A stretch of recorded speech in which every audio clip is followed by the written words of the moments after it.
नमस्कार दोस्तों, बहुत बहुत स्वागत है आप सभी का हमारे YouTube चैनल पर जिसका नाम है बटचुबान। तो दोस्तों, अगर आप एक EPF होल्डर हैं तो आज की वीडियो में हम EPFO के बारे में जानकारी देने वाले हैं और आपको बताएंगे कि EPF में कितनी प्रकार के एडवांस क्लेम होते हैं, आप कब कितना पैसा कितनी बार निकाल सकते हैं एडवांस क्लेम करके। और इन सभी चीज़ों को समझने के लिए हमने एक छोटी सी वीडियो बनाई है और वो वीडियो आप सभी के लिए बहुत ज़्यादा यूजफुल होगी। तो चलिए वीडियो को शुरू करते हैं। वीडियो को शुरू करने से पहले सभी लोगों से रिक्वेस्ट है कि चैनल को अभी तक अगर सब्सक्राइब ना किया हो तो वीडियो के नीचे आपको सब्सक्राइब का बटन मिलेगा, वहां पर क्लिक करके चैनल को सब्सक्राइब करना बिल्कुल ना भूलिए।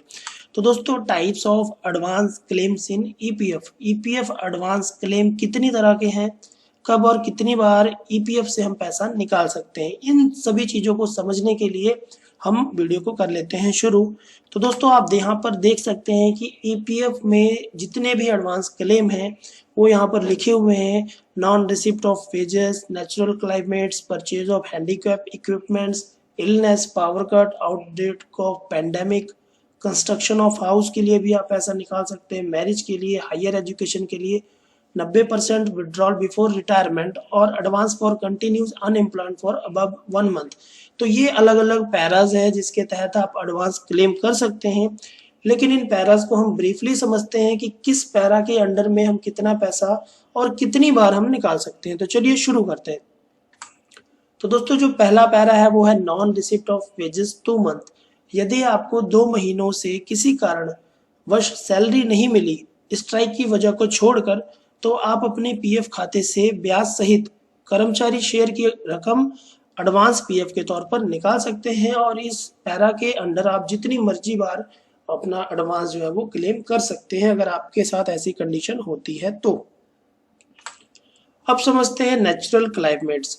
किसी प्राकृतिक आपदा जैसे बाढ़, भूकंप, ज्वालामुखी आदि की वजह से यदि आपको किसी तरह का कोई नुकसान हुआ है तो आप इस एडवांस पीएफ के इस पैरा के तहत 5,000 या पीएफ खाते में जमा कर्मचारी शेयर का 50% पैसा एडवांस पीएफ के रूप में निकाल सकते हैं। और इस पैसे को क्लेम करने के लिए आपको 4 महीनों का वक्त मिलता है। जब भी ऐसी कोई आपदा आती है तो उसके 4 महीने के अंदर अंदर आपको ये जो एडवांस है वो क्लेम करना होता है। अब बात करते हैं परचेज ऑफ हैंडीकैप इक्विपमेंट्स। इस पैरा के अंडर में अपंगता की स्थिति में या अपंगता के सहारा हेतु कोई उपकरण खरीदने के लिए इस एडवांस पैरा के तहत 6 महीने की बेसिक सैलरी या पीएफ खाते में जमा कर्मचारी शेयर ब्याज सहित या उपकरण की लागत जितने का भी वो इक्विपमेंट होगा, इनमें से जो भी कम होगा उतनी रकम आप निकाल सकते हैं। 6 महीनों की मूल मजदूरी और कर्मचारी हिस्सेदारी में भी जो कम से कम अमाउंट होगी वो ब्याज के साथ इस एडवांस क्लेम के तहत दी जाती है। और इस एडवांस क्लेम को आप दोबारा 3 साल बाद कर सकते हैं। मतलब पहले से निकाले गए एडवांस पीएफ के 3 साल बाद ही आप दूसरा जो एडवांस क्लेम है वो कर सकते हैं। अब बात करते हैं इलनेस। बीमारी की स्थिति में यदि कोई बीमार है, ऐसी स्थिति में कोई भी पीएफ खाता धारक अपनी 6 महीने की मूल मजदूरी और ब्याज सहित डीए या कर्मचारी शेयर जो भी कम से कम हो वो निकाल सकता है और इस क्लेम को भी वो जितनी मर्जी बार कर सकता है अगर वो बीमारी की हालत में है तो। अब बात करते हैं पावर कट। इस पैरा के अंतर्गत यदि आपकी फैक्ट्री में बिजली की कटौती कर दी गई है तो आप इस एडवांस पैरा के तहत अधिकतम 300 रुपए के लिए एडवांस पीएफ क्लेम कर सकते हैं। यह पैरा ज्यादातर प्रतिदिन वेतन पर कार्य करने वाले कर्मचारी उपयोग में लाते हैं। 1 महीने की अधिकतम या 300 रुपए मजदूरी यहाँ पर दी जाती है इस पैरा के अंडर और इस पैरा के अंतर्गत आप जितनी मर्जी बार एडवांस क्लेम कर सकते हैं। आउटब्रेक ऑफ पेंडेमिक कोविड-19, यह एक नया एडवांस पैरा कोरोना वायरस महामारी की वजह से दिया गया है।